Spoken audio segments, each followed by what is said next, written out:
2 ದಿನ ಮುಂಚೆನೇ ಪ್ಲ್ಯಾನ್ ಮಾಡಿ ಫಾಗ್ಲೈಟ್ ಹಾಕ್ಸ್ಕೊಂಬಂದೆ ಗುರು. ಇವಾಗೇನೋ ಹೊಸ ರೂಲ್ಸ್ ಅಂತೆ, ನೆಕ್ಸ್ಟ್ ಮಂತಿಂದ ಫಾಗ್ಲೈಟ್ ಹಾಕಿದರೆ ಫೈನ್ ಹಾಕ್ತಾರಂತೆ, ಇಲ್ಲಾಂದರೆ ಕಿತ್ತಾಕ್ತಾರಂತೆ. ಅಯ್ಯೋ ಏನು ಮಾಡೋದು ಗೊತ್ತಾಗ್ತಾ ಇಲ್ಲ.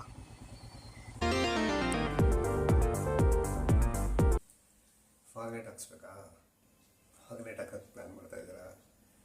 ದಯವಿಟ್ಟು ಬೇಡ, ಪೋಸ್ಟ್ಪೋನ್ ಮಾಡಿ. ಫಾಗ್ಲೈಟ್ ಹಾಕ್ಸ್ಬೇಕು ಅಂತ ಇದ್ದರೆ, ಬಟ್ ಹಾಕ್ಸಿದ್ರೆ ತೆಗಿಸ್ಬೇಕು ಅಂತ ಪ್ಲ್ಯಾನ್ ಮಾಡಿ. ಹಾಯ್ ಫ್ರೆಂಡ್ಸ್, ಎಲ್ಲಾಗಿದ್ದೀರಾ? ಎಲ್ಲರಿಗೂ ನಮಸ್ಕಾರ. ಇವತ್ತು ಇಂಪಾರ್ಟೆಂಟ್ ಟಾಪಿಕ್ ಏನಪ್ಪ ಅಂದರೆ ಈ ಫಾಗ್ ಲೈಟ್ಸ್ ಬಗ್ಗೆ. ಸೊ ಫಾಗ್ ಲೈಟ್ಸ್ ನಮಗೆ ರೈಡರ್ಗಳಿಗೆ ಮತ್ತು ಬೈಕರ್ಗೆ ತುಂಬ ಇಂಪಾರ್ಟೆಂಟ್. ಬಟ್ ಅದೇ ಥರ ಅದರಿಂದ ತುಂಬ ಪ್ರಾಬ್ಲಮ್ ಆಗ್ತಾಯಿದೆ ಅಂತ ಗೌರ್ಮೆಂಟ್ ಅವರು ಹೊಸ ರೂಲ್ಸ್ ತರ್ತಾ ಇದ್ದಾರೆ ನೆಕ್ಸ್ಟ್ ಮಂತಿಂದ. ಏನಪ್ಪ ಅಂದರೆ ಯಾರೆಲ್ಲ ಫಾಗ್ ಲೈಟ್ ಹಾಕಿರ್ತಾರೋ ಆ ಫಾಗ್ ಲೈಟ್ನ ಬಿಚ್ಕೊತಾರೆ, ಇಲ್ಲಾಂದರೆ ಫೈನ್ ಹಾಕ್ತಾರೆ. ಸೊ ಬಿಚ್ಕೊಂಡ್ರೆ 100% ವಾಪಸ್ ಕೊಡೋಲ್ಲ. ಸೊ ಫೈನ್ ಅಂದರೆ ಗೊತ್ತಲ್ಲ ಎಷ್ಟಿರುತ್ತೆ ಅಷ್ಟು ಹಾಕ್ತಾರೆ. ಅಂದರೆ 500 ಹಾಕ್ಬೋದು, 1000 ಹಾಕ್ಬೋದು, ಅದು ಅವ್ರ ಮೂಡು. ಮತ್ತು ಯಾರು ಫಸ್ಟ್ ಚಿಕ್ ಹಾಕೋತಾರೋ ಅವ್ರ ಮೇಲೆ ಡಿಪೆಂಡ್ ಆಗಿರುತ್ತೆ.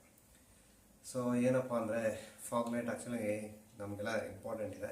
ಬಟ್ ಏನಾಗ್ತದೆ ಅಂದರೆ ಎಲ್ಲ ತುಂಬ ಜನ ಏನಂದರೆ 3-4 LED ಲೈಟ್, ಫ್ಲ್ಯಾಶರ್ಸು, ಫ್ಲಿಕರಿಂಗ್ಸು, ಆಮೇಲೆ ನೆಕ್ಸ್ಟು ಪೊಲೀಸು ಅವ್ರದ್ದು ಬರ್ತಲ್ಲ ರೆಡ್ ಬ್ಲೂ, ಆ ಥರದ್ದೆಲ್ಲ ಹಾಕ್ಸ್ಕೊಂಡು ತುಂಬ ಜನ ಯೂಸ್ ಮಾಡ್ತಾಯಿದ್ದಾರೆ. ತಾರ್ ನೋಡಿದ್ರಂತೂ ನಿಮಗೆ ಒಳ್ಳೆ ಗಾಡಿಲ್ಲ ನೋಡಿದ್ರಂತೂ ನಿಮಗೆ ಒಳ್ಳೆ KRS ನೋಡ್ದಂಗೆ ಆಗುತ್ತೆ, ಬರೀ ಲೈಟ್ ಅಂತ. ಬಟ್ ಅವ್ರು ಏನಂದರೆ ಅಟ್ಲೀಸ್ಟು ಸಿಟಿಲಿ ಓಡಾಡಿಸ್ಬೇಕಾದ್ರೆ ಅದು ಆಫ್ ಮಾಡಿಕೊಂಡು ಹೈವೇಲಿ ಅಥವಾ ಎಕ್ಸ್ಟ್ರೀಮ್ ಆಫ್ ರೋಡಿಂಗ್ ಮಾಡ್ಬೇಕಾದ್ರೆ ಅದು ಯೂಸ್ ಮಾಡ್ಕೋಬೋದು. ಬಟ್ ಅದನ್ನೆಲ್ಲ ತಲೆನೇ ಕೆಡಿಸ್ಕೊಳ್ಳೋಲ್ಲ ಅವರು. ಇದರಿಂದ ಏನಾಗ್ತದೆ ಅಂದರೆ ಆಪೋಸಿಟ್ ಬರೋ ಗಾಡಿಗಳಿಗೆ, ಓಡಿಸೋ ರೈಡರ್ಗಳಿಗೆ ಏನಂದರೆ ಕಣ್ಣಿಗೆ ತುಂಬ ಪ್ರಾಬ್ಲಮ್ ಆಗ್ತಾಯಿದೆ. ಅವಾಗ ಹೈ ಸೈಟ್ ಇದಾಗುತ್ತೆ. ಸೊ ಗಾಡಿ ಔಟ್ ಆಫ್ ಟ್ರ್ಯಾಕ್ ಹೋಗುತ್ತೆ. ಅದರಿಂದ ತುಂಬ ಆಕ್ಸಿಡೆಂಟ್ಗಳಾಗ್ತಾಯಿತ್ತು. ಅದಕ್ಕೋಸ್ಕರ ಅವರು ಗೌರ್ಮೆಂಟ್ ಅವರು ಈ ರೂಲ್ಸ್ ತಂದಿದ್ದಾರೆ. ಬಟ್ ಏನಪ್ಪ ಅಂದರೆ ಕಂಪ್ನಿ ಗಾಡಿಗಳಲ್ಲೆಲ್ಲ ಇವಾಗ ಬರ್ತಾ ಇರೋದೆಲ್ಲ ಮ್ಯಾಕ್ಸಿಮಮ್ ಎಲ್ಲ BS6 ಅವೆಲ್ಲ ಮ್ಯಾಕ್ಸಿಮಮ್ ಎಲ್ಲ LED ಲೈಟ್ಗಳೇ. ಬಟ್ ಅದಕ್ಕೊಂದು ಲಿಮಿಟೇಷನ್ಸ್ ಇದೆ. ಅದಕ್ಕೆ ತಕ್ಕನಂಗೆ ಅವರು ರೂಲ್ಸ್ ಕಂಪ್ನಿಯವ್ರು ಫಾಲೋ ಮಾಡ್ತಾರೆ. ಬಟ್ ಆಫ್ಟರ್ ಮಾರ್ಕೆಟ್ ನಾವೆಲ್ಲ ಹಾಕ್ಸೋ ಫಾಗ್ ಲೈಟ್ಸ್ ಎಲ್ಲ ಅಷ್ಟೊಂದೇನು ಇದರೆಲ್ಲ ಬರೀ ಬ್ರೈಟ್ ಆಗಿರುತ್ತೆ. ಆ್ಯಕ್ಚುಲಿ ನನ್ನ ಪ್ರಕಾರ ಏನಂದರೆ ಫಾಗ್ ಲೈಟ್ ಅಂದರೆ ಅದು ಯೆಲ್ಲೋ ಕಲರ್ ಇರಬೇಕು. ಬಟ್ ಇವಾಗ ನಾವು ಹಾಕ್ತಾರೆ ವೈಟ್ ಎಲ್ಲ ಫಾಗ್ ಲೈಟ್ ಅಲ್ಲ ಅದು ಆ್ಯಕ್ಚುಲಿ. ಬಟ್ ಏನಂದರೆ ಸಖತ್ ಬ್ರೈಟಾಗಿ ರೋಡ್ ನೀಟಾಗಿ ಕಾಣುತ್ತೆ. ಬಟ್ ಫಾಗ್ ಲೈಟ್ ಅಂದರೆ ಏನಂದರೆ ಫಾಗಲ್ಲಿ ಬೆಳಗ್ಗೆ ಮಂಜು ಬೀಳುತ್ತಲ್ಲ, ಆ ಟೈಮಲ್ಲಿ ಓಡಿಸ್ಬೇಕಾದ್ರೆ ನೀವೇ ನೋಟಿಸ್ ಮಾಡಿರ್ತೀರ. ಈ ನಾರ್ಮಲ್ ವೈಟ್ LED ಲೈಟ್ ಹಾಕಿದ್ರೆ ನಿಮಗೇನು ಡಿಫ್ರೆನ್ಸ್ ಆಗೋಲ್ಲ. ಬಟ್ ಬ್ರೈಟಾಗಿ ಕಾಣಿಸ್ತಾ ಇರುತ್ತೆ ಅನಿಸುತ್ತೆ. ಬಟ್ ಏನು ಮಿಸ್ಟ್ ಆಗಲಿ ಅಥವಾ ಇದು ಮಂಜಲ್ಲಿ ನಿಮಗೇನು ರೋಡ್ ಕಾಣಲ್ಲ. ಅದೇ ನೀವು ಯೆಲ್ಲೋ ಲೈಟ್ ರಿಪ್ಲೇಸ್ ಮಾಡಿ, ಯೆಲ್ಲೋ ಲೈಟ್ ಇದ್ದರೆ ಯೆಲ್ಲೋ ಲೈಟ್ ಆನ್ ಮಾಡಿ, ನಿಮಗೆ ರೋಡ್ ಕಾಣುತ್ತೆ. ಸೊ ಆ್ಯಕ್ಚುಲಿ ಫಾಗ್ ಲೈಟ್ ಅಂದರೆ ಯೆಲ್ಲೋ ಲೈಟ್. ಬಟ್ ಏನಂದರೆ ಈಗ ಏನಾಗ್ತದೆ ಅಂದರೆ ವೈಟ್ ಎಲ್ಲ ಫಾಗ್ ಲೈಟ್ ಆಗಿಬಿಟ್ಟಿದೆ. ಅದ್ರ ಜೊತೆಲಿ ಫ್ಲಿಕರಿಂಗ್ಸ್ ಎಲ್ಲ ಹಾಕ್ಕೊಂಡು ತುಂಬ ಶೋಕಿ ಮಾಡ್ತಾ ಇದ್ದಾರೆ ಜನಗಳು. ಅದರಿಂದ ಏನಾಗ್ತದೆ ಅಂದರೆ ಯಾರು ಜಿನೇನಾಗಿ ಯೂಸ್ ಆಗುತ್ತೋ ಅಥವಾ ಯಾರು ಜಿನೇನಾಗಿ ಯೂಸ್ ಮಾಡಬೇಕು ಅವ್ರಿಗೆಲ್ಲ ಎಫೆಕ್ಟ್ ಆಗ್ತಾಯಿದೆ. ಮತ್ತು ಕಾರ್ಗಳವರು ಅಷ್ಟೇ ಬಂಪರ್ ಮೇಲೆ 3-4 ಹಾಕ್ಕೊಂಡಿರ್ತಾರೆ, ಬಂಪರ್ಗೆಲ್ಲ ಕಟ್ ಮಾಡಿ ಹಾಕ್ಸ್ಕೊಂಡಿರ್ತಾರೆ. ಅದೇನಂದರೆ ನಾವು ತಪ್ಪು ಅಂತಲ್ಲ, ಅವ್ರಿಗೂ ಓಕೆ ಹಾಕ್ಸ್ಕೋಬೋದು.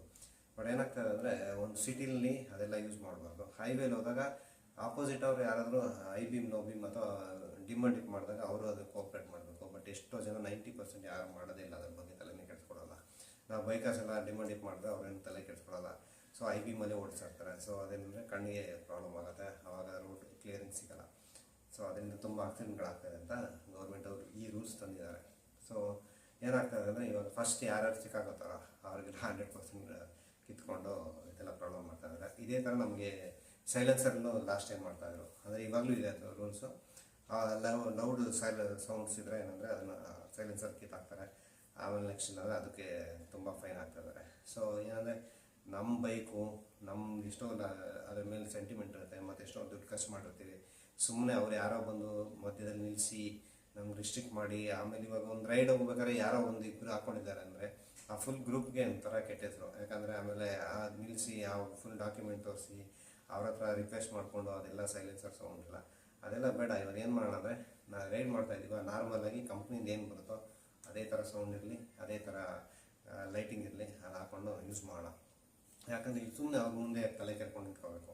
ಅದರಿಂದ ಏನಾಗುತ್ತೆ ಅಂದರೆ ರೈಡ್ಗೆ ಹೋಗೋ ಟೈಮಿಂಗ್ಸ್ ಚೇಂಜ್ ಆಗುತ್ತೆ. ಎಲ್ಲ ಥರನೂ ಪ್ರಾಬ್ಲಮ್ ಒಂಥರ ಏನಂದರೆ ಆ ಮಜಾನೇ ಇರೋಲ್ಲ. ಸೊ ಅದಕ್ಕೇನಂದರೆ ನಾವು ಆ್ಯಸ್ ಎ ರೆಸ್ಪಾನ್ಸಿಬಲ್ ರೈಡರ್ ಆಗಿದೆ ನಾವೆಲ್ಲ ಏನು ಮಾಡೋಣ ಅಂದರೆ ಸೈಲೆನ್ಸರ್ ಬೇಡ, ನಾರ್ಮಲ್ ಕಂಪ್ನಿ ಸೈಲೆನ್ಸರ್ ಸಾಕು. ಎಂಜಾಯ್ ನಾವು ಏನಂದರೆ ಸೌಂಡ್ಗಿಂತ ಹೆಚ್ಚಿಗೆ ನೇಚರ್ ಎಂಜಾಯ್ ಮಾಡೋಣ. ಸ್ಪೀಡು ಬೇಡ, ಸ್ಪೀಡ್ ಒಂದು 80-90 ಇದ್ರ ಪರವಾಗಿಲ್ಲ. ನೇಚರ್ ಎಂಜಾಯ್ ಮಾಡ್ಕೊಂಡು ರೈಡ್ ಮಾಡೋಣ. ಆಮೇಲೆ ಫಾಗ್ ಲೈಟು ಅಷ್ಟೇ ತುಂಬ ನೆಸೆಸಿಟಿ ಇದ್ದರೆ ಬಟ್ ಏನಾದರೂ ಒಂದು ಚಿಕ್ಕದು ಹಾಕ್ಕೊಂಡು ಅವ್ರಿಗೆ ಗೊತ್ತಾಗದೆ ಥರ ಯೂಸ್ ಮಾಡೋಣ. ಬಟ್ ಸಿಟಿಲಿ ಯೂಸ್ ಮಾಡೋದು ಬೇಡ. ಹೈವೇಲಿ ಬೇಕಾದ್ರೆ ಫಾಗ್ ಲೈಟ್ ಯೂಸ್ ಮಾಡ್ಬೋದು. ಬಟ್ ಏನಂದರೆ ಆ ರೂಲ್ಸು ಹಳೇದಾಗ ತನಕ ಯಾರೆಲ್ಲ ಸಿಕ್ಕಾಕೋತೀವೋ ಅವ್ರದ್ದೆಲ್ಲ 100% ಫಾಗ್ ಲೈಟ್ ಕಿತ್ಕೋತಾರೆ. ಸೊ ಅದಕ್ಕೆ ನಂದೇನು ರಿಕ್ವೆಸ್ಟ್ ಅಂದರೆ ಸ್ವಲ್ಪ ದಿವಸ ತನಕ ಫಾಗ್ ಲೈಟ್ ಬಿಚ್ಚಿ ಮನೇಲಿ ಇಟ್ಕೊಳ್ಳೋಣ. ಅಕಸ್ಮಾತ್ ಹಾಕಬೇಕು ಅಂತ ಇದವರೆಲ್ಲ ದಯವಿಟ್ಟು ಪೋಸ್ಟ್ಪೋನ್ ಮಾಡಿ ಸ್ವಲ್ಪ ದಿವಸ. ಆಮೇಲೆ ಹೊಸ ರೂಲ್ಸ್ ಏನಾಗುತ್ತೋ ಅಥವಾ ಏನು ಅನ್ಸುತ್ತೋ ಅದು ಮತ್ತೆ ನೋಡೋಣ. ಯಾಕಂದ್ರೆ ರೂಲ್ಸ್ ಅವಾಗ ಚೇಂಜ್ ಆಗ್ತಾ ಇರುತ್ತೆ. ಇವಾಗ HSRP ಒಂದು ವರ್ಷದಿಂದ ಹೇಳ್ತಾಯಿದ್ರೆ ಪೋಸ್ಟ್ಪೋನ್ ಮಾಡ್ತಾರೆ ಅಂತ. ಇದೇ ಥರ ಇದನ್ನಕ್ಕೂ ಒಂದು ಟೈಮ್ ಕೊಟ್ಟು ಪೋಸ್ಟ್ಪೋನ್ ಮಾಡ್ಬೋದು. ಸೊ ಎಲ್ಲಿ ತನಕ ಸಿಗುತ್ತೋ ಅಲ್ಲಿ ತನಕ ಯೂಸ್ ಮಾಡ್ಕೊಳ್ಳೋಣ ಹಂಗಂತ ಹೇಳ್ತಾ ಈ ವಿಡಿಯೋ ಮುಗಿಸ್ತಾ ಇದ್ದೀನಿ.